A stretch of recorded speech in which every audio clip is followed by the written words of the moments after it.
Wa nafsin wa ma sawwaha, dan demi jiwa nafas yang telah aku sempurnakan, kata Allah penciptaannya. Fa'alhamaha fujuraha wa taqwaha. Maka diilhamkan pada nafas ini ada dua yang seakan berlawanan, yaitu fujur dengan bawaan ini dan takwa sifat baik. Sekarang lihat rumusnya. Qad aflaha man zakkaha. Qad, saya berikan gramatikal bahasa Arabnya dulu. Qad harfut tahqiqin wa taukidin. Huruf tahqiq yang menjamin sesuatu, taukid yang menegaskan satu hukum. Cara menerjemahkannya, qad aflaha, aku jamin, kata Allah, dan aku tegaskan.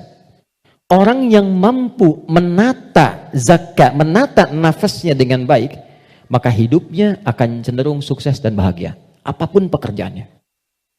Baik, kalau Anda buka terjemahan, zakat itu diterjemahkan dengan menyucikannya.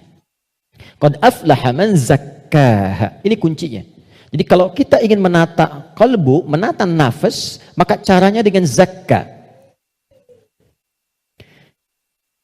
Zakah menyuci. Saya tanya ke akhwat ya, teman-teman. Kalau menyuci itu membuang bajunya atau kotorannya? Oke. Saya tanya ke teman-temannya ikhwan yang pria. Sekali lagi saya pastikan. Menyuci itu membuang bendanya atau menghilangkan kotorannya? Kotorannya. Baik. Sekarang saya tanya pada semuanya. Kalau tidak kotor, mungkin nggak dicuci? Huh? Halo? Kalau tidak kotor, mungkin nggak dicuci? Baik, baik. Sekali lagi, yang ketiga, yang terakhir. Jadi adanya kotor itu untuk menunjukkan yang bersih atau untuk mengotori pakaiannya?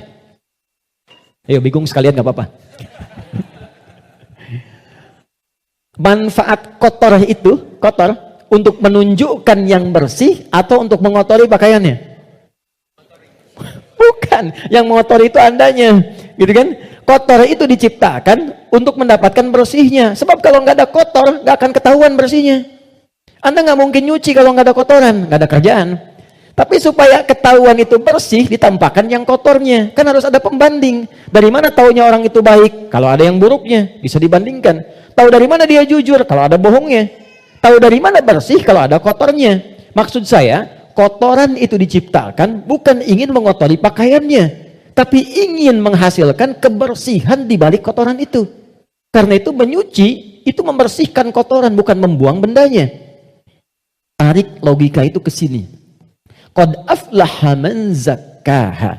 Allah menciptakan sifat fujur, bukan ingin menjadikan manusia itu terjebak dalam keburukan. Jadi jangan bertanya begini, kenapa Allah ciptakan sifat dusta? Kan saya nggak akan berdusta kalau begitu. Kenapa Allah ciptakan sifat sombong? Kan saya nggak akan sombong kalau begitu. Bukan, kata Allah, pada asalnya diciptakannya fujur dengan semua sifat ini adalah untuk menjadi katalis dalam bahasa kimia itu. Supaya dia bisa menstimulus supaya baiknya keluar. Sebab kalau nggak ada ini nggak akan muncul. Contoh, bisa nggak ada sabar kalau nggak ada marah? Antum pulang ke rumah, ketemu istri. Tiba-tiba nyampe rumah, istri bilang, "Pak, sabar ya Pak, sabar," gitu. Padahal nggak ada hujan, nggak ada angin, nggak ada apa-apa. Kira-kira respon antum gimana? Sayang, kamu sehat? Kan? Nggak mungkin kan? Ada amarah, pim. Mau marah nih, sabar aja, sabar, nggak usah dibalas. Nah, kapan ada sabar kalau ada pemicunya? Kapan ditemukan jujur? Ketika ada dusta. Jadi dusta itu diciptakan bukan ingin menjadikan Anda sebagai pendusta, tapi sebagai katalis supaya jujurnya muncul. Sabar diciptakan dan marah diciptakan untuk supaya yang baiknya muncul. Sebab kalau nggak ada marah, sabarnya nggak akan naik. Paham nggak sampai di sini? Nah, cara kita mengolah dibalik. Kata Quran, qad aflaha man zakkaha. Kalau satu waktu terjadi muncul dorongan yang mendorong dari sini, fujur ke nafas. Cara kerjanya begini, supaya lebih paham. Gak apa-apa, saya menghapus saja. Bismillah. Jam 3 saya dari Bandung, ya Allah. Aku sudah hari Kamis. Saya nerangkan sendiri, ya apa? Kehormatan bagi saya Presiden Musyawarah. Enggak usah ini aja, supaya nggak ada beban. Jazakallah. Enggak apa, ini aja. Baik. Kasih banyak, jazakallah khair. Semoga dapat tambahan rahmat. Amin. Cukup. Ya, dipegang aja nanti kalau ada keperluan lagi. Okay. Gini teman-teman, saya mulai dari sini dulu. Ini agak mahal, tapi butuh fokus. Ini nafas. Nafas itu inti jiwa nih di sini. Kelihatan ya? Intinya di sini. Di dalam inti ini ada lagi turunan tadi. Saya kebawahkan dulu, di takwa, semua sifat baik. Yang ini fujur. Ini lawannya. Nafas itu adanya di dalam kolbu. Kolbu begini. Yang sering terjemahkan dengan hati. Adanya di sini, kolbu. Kolbu adanya di sodrun. Nih, ini. Masih ingat teman-teman kalau sholat kan, Allahu Akbar tangannya di sini kan? Ini posisi tangan ini sodrun. Di dalam sodrun ada kolbu. Nih, ini ada sodrun. Semua apa yang kita lakukan, sumbernya dari sini. Misal, kita mau bicara nih, kalau yang keluar baik, itu ini yang perintahkan dari sini. Ke sini, ke kolbu, ke sodrun, keluar, ditembuskan langsung ke akal, kita keluarkan, sepersekian detik. Kalau yang keluar, yang buruk, sumbernya dari sini. Jelas? Nah, saya ingin katakan dulu sebentar, setan sudah meminta kepada Allah, sejak Adam diturunkan, supaya diberi kewenangan untuk menggoda yang ini. Itu nanti ada di surah An-Nisa di ayat yang ke-118. Dari ayat 116 sampai 118. La'anahullah wa qala la'attakhidanna min ibadika nasiban mafruḍa. Ketika dia dilaknat oleh Allah, dia berkata, ya Allah, izinkan aku menggoda satu bagian dari manusia. Maksudnya yang ini. Di sini sumber keburukan nih. Dalam bahasa Arab, buruk itu disebut dengan su namanya. Su, gini. Pelan-pelan. Nah, setan menggoda, memprovokasi dengan halus. Memprovokasi dengan halus itu bahasa Arabnya waswas. Waswasa yuwaswisu. Halus sekali. Dia masuk lewat sini. Sodrun. Jamaknya sudur. Jamak dari sodrun sudur. Karena manusianya banyak.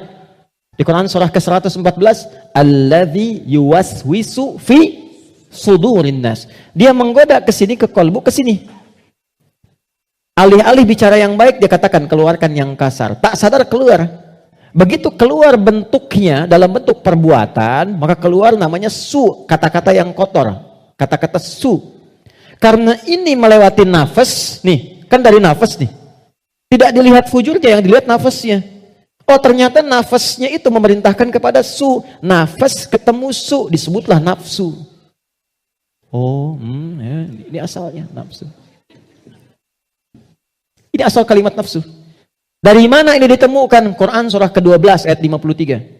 Paling kiri sebelah atas di mushaf. Quran surah 12 Yusuf ayat 53. Wa ma ubarni'u nafsi innan nafsa nafas la amaratum bisu. Nafas ketemu su jadilah nafsu. Jelas? Nah, asalnya nafas ini netral. Di dalamnya ada takwa, ada fujur. Yang ini, yang kelihatan jelek, sebetulnya asalnya katalis untuk yang ini. Bukan ingin menjadikan kita berbuat buruk, tapi lebih menjadikan yang fujur ini mendorong supaya yang sifat baik itu muncul ke permukaan.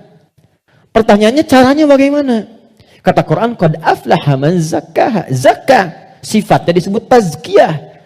Cara paling gampang memahaminya adalah ketika muncul dorongan yang kurang bagus, cari cepat lawannya yang baik, yang ini.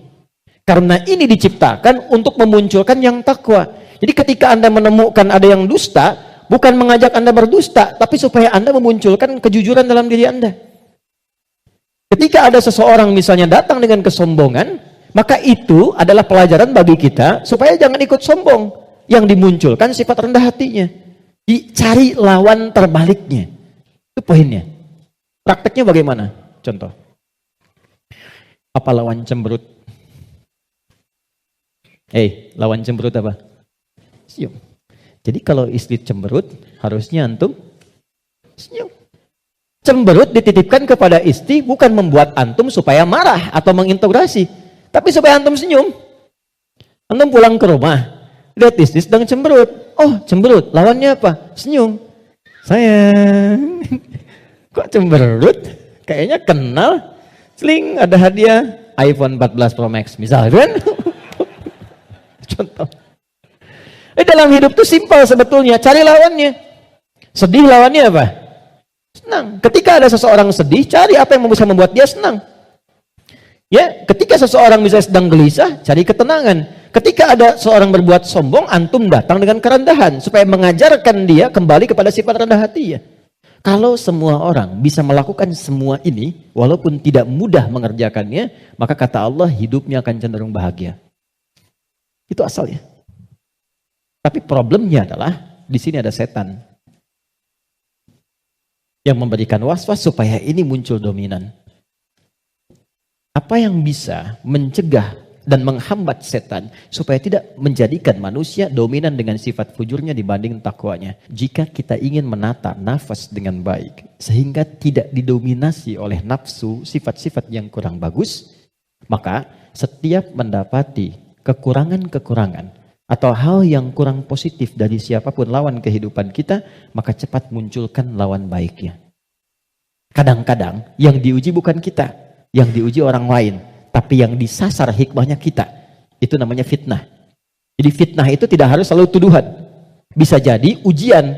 Misal, inna min azwajikum wa auladikum, bahkan amwalikum fitnah. Kata Allah, anak-anak itu jadi fitnah.